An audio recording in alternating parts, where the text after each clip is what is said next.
Jeff Kennedy's Surf Club Haus. I'm here with Cole Kolasa. Quick break, what brought us here?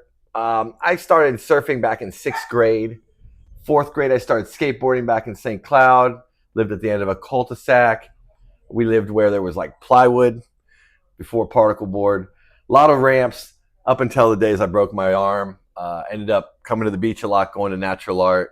I had an Ocean Avenue from Mike Daniels. Twin fin. I think the fins weren't even matching. I just took whatever fin I could get from Ron Johns that actually fit in the box and put it on the other side. They both were blue though. And that's kind of my forte into surfing. I learned at the pier. My leash was pipelines.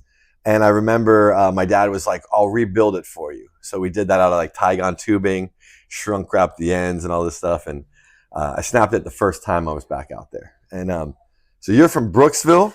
Yeah, Brooksville, Florida. Yep, over on the Gulf Coast. All right, so how did you get into surfing? But my mother is from here, from Cocoa Beach. Okay. Grew up here. My grandmother and a lot of my other family still live here. So as a kid, we came over here as long as I can remember. All right. I just remember seeing people surfing and wanting to surf, and my uncle taking me to Second Light when I was a kid, and he lives up in the Cape, and coming over in the summertime and surfing with him. And he gave me my first board, which was a Charlie Baldwin from back in the day. Now, when you came to Second Light, could you see like all the rocks still? Was that before they covered everything? No, I think so. That would have been like early 2000s. Okay. So I barely remember, but yeah, ever since then, just had the bug for surfing and always wanted new boards. I was a Second Light guy too.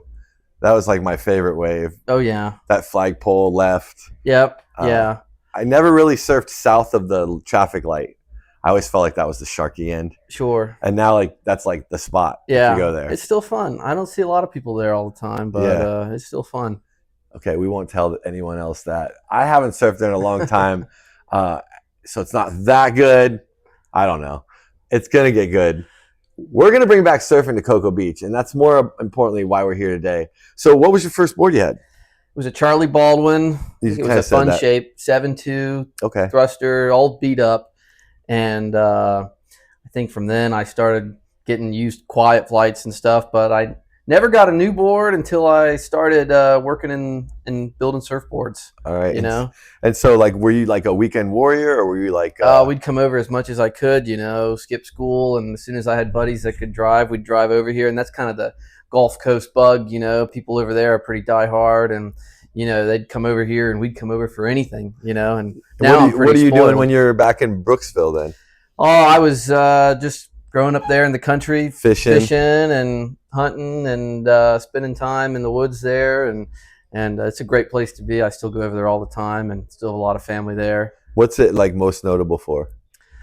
Oh, I'd say the coastline there and the fishing, and just, it's called the Nature Coast. Okay. So just all very natural and still a pretty undeveloped area for now. Yeah. So I met Cole just about a year ago through the Hot Dogs on a Sticks contests, and they're just a cool local contest, prize money, the whole nine.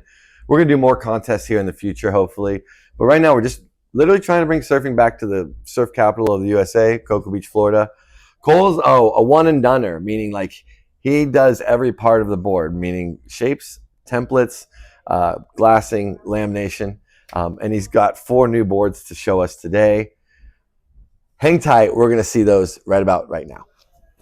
Okay, board number 1. Cole Kolasa, take us through this thing. Yep. This is a 5'6" fish, about 20.5 wide, 2 3/8 thick. It's got a pretty cool stringer layup here with a ply center, and the outside stringers are balsa wood. So you get a light but still kind of springy, weighty feel, and it's going to be pretty strong. And we got a nice semi-opaque light blue resin tint on the bottom. Wow. It really shows off those stringers, and it's a nice bright color, and it's going to look good in the water. I love the cut laps. We've stayed with this like sherbet theme with Cole here. Everything he does is like a tinted laminate. We love it. This board, wow, a lot thinner than I thought it would be. Yeah, thin and wide, and it keeps the width throughout the whole board, and the foam is all under your chest, and it's going to be a great board for somebody. A lot of edge in the tail. Super edgy. Yeah. I was just noticing that. A lot of little rocker in the back flip. I love that. Good bit of V in the tail. Super good. It's going to be a fast, fun little board. Now I'm just seeing these boards for the first time too, folks, and they are not without tons of details. They're perfection. When you look at the detail on the stringers, I know you can see it on the camera too. The balsa stringers, they just shine in comparison to the center stringer. There's also this really neat little cut lap. Just so I guess you're doing like what, a 6 and a 4 patch or something? No, like it's that? double 6. This is a 6-ounce 3/4 patch, and then there's a full 6-ounce cap that goes over the whole board. Keeps the nose light, but then that swing. Yeah, and then protects where your feet and all the weight's going to be on the board. We've learned that people like the schwack. Right. You're supposed to go schwack. Right. Anyway, yeah. So this board just super sick, and Cole's got 3 more boards to walk in here with us. This thing, like I said, 5'6", 20 1/4, 2 3/4 stick. 2 3/4 stick at the center. 2 3/8. Oh, 2 3/8. Yep. Okay, because I was like 2 3/4. Yeah. Okay, I just can't read. 2 3/8. Yeah, it feels more like 2 3/8. We're honest. Integrity. See that? I wasn't going to tell you it was 2 3/4. All right, beautiful. Board number 2 coming right up. These things are works of art. Wow, this thing is pointy. Yeah, it's pretty retro. It's a model of mine I've been making for a while called the Pinyan. It's actually named after an old boat company, and it's a boat I used to have as a kid growing up. And but I just love the rounded pintail, hard edge, real kind of reminiscent of the 80s, just with some modern twist, This is a board for real waves, huh? Yeah, yeah. You definitely want to take this out. Like a twin fin. What do you say the normal weight average of a guy that would ride this would be? Oh, anywhere from like 140 to 175, 180. This is a 5'8". I ride one of these in a 5'11" or a 6'0", and it's been one of my favorite boards. This is one of the first ones I've done with a triple stringer as well, though, which is just pretty neat. Gives it some more flair, and also makes them a lot stronger, and kind of makes me able to put a little bit more lighter of a glassing schedule on them and still maintain all that strength. Yeah, I'm just amazed by how much edge. A lot of concave between the fins on this just one? Just a single concave all the way throughout, you know? Mm-hmm. And more deeper and probably a little bit of a spine down the center by the fins, but pretty much just a mild single all throughout, and then a little bit of a baby V in the tail, and the edge really accentuates all that in the back. Wow. And these are all made by Cole. He laminates, sands, polishes, shapes every step of the way. Board number 3 coming right up. I saw my own shadow and freaked me out. Hang tight.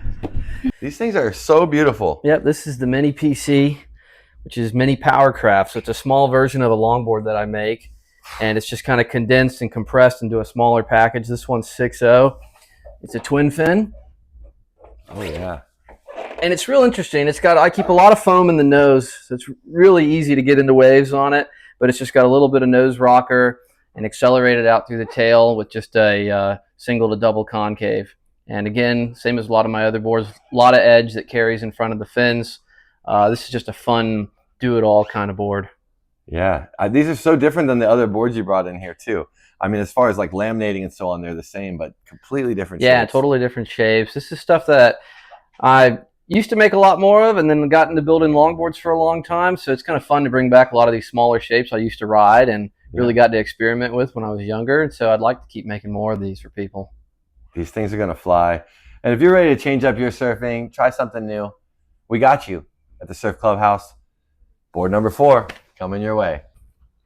All right, here comes board number 4. Cole's walking this one in. Here's something different for you. I think we missed that on the camera, so I said it. Wow. This thing is crazy. Yeah, this thing's cool. Jerry Lopez called. Yep. This thing is... Yeah, tons of V, classic single fin. And this actually came off an old Greg Lore template that I got from Tom Nielsen. Oh, wow.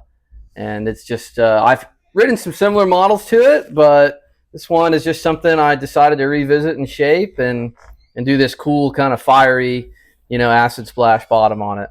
Now, this is a board I could put on my wall, but I couldn't ride. I'm not a single fin guy. This is a narrow single fin.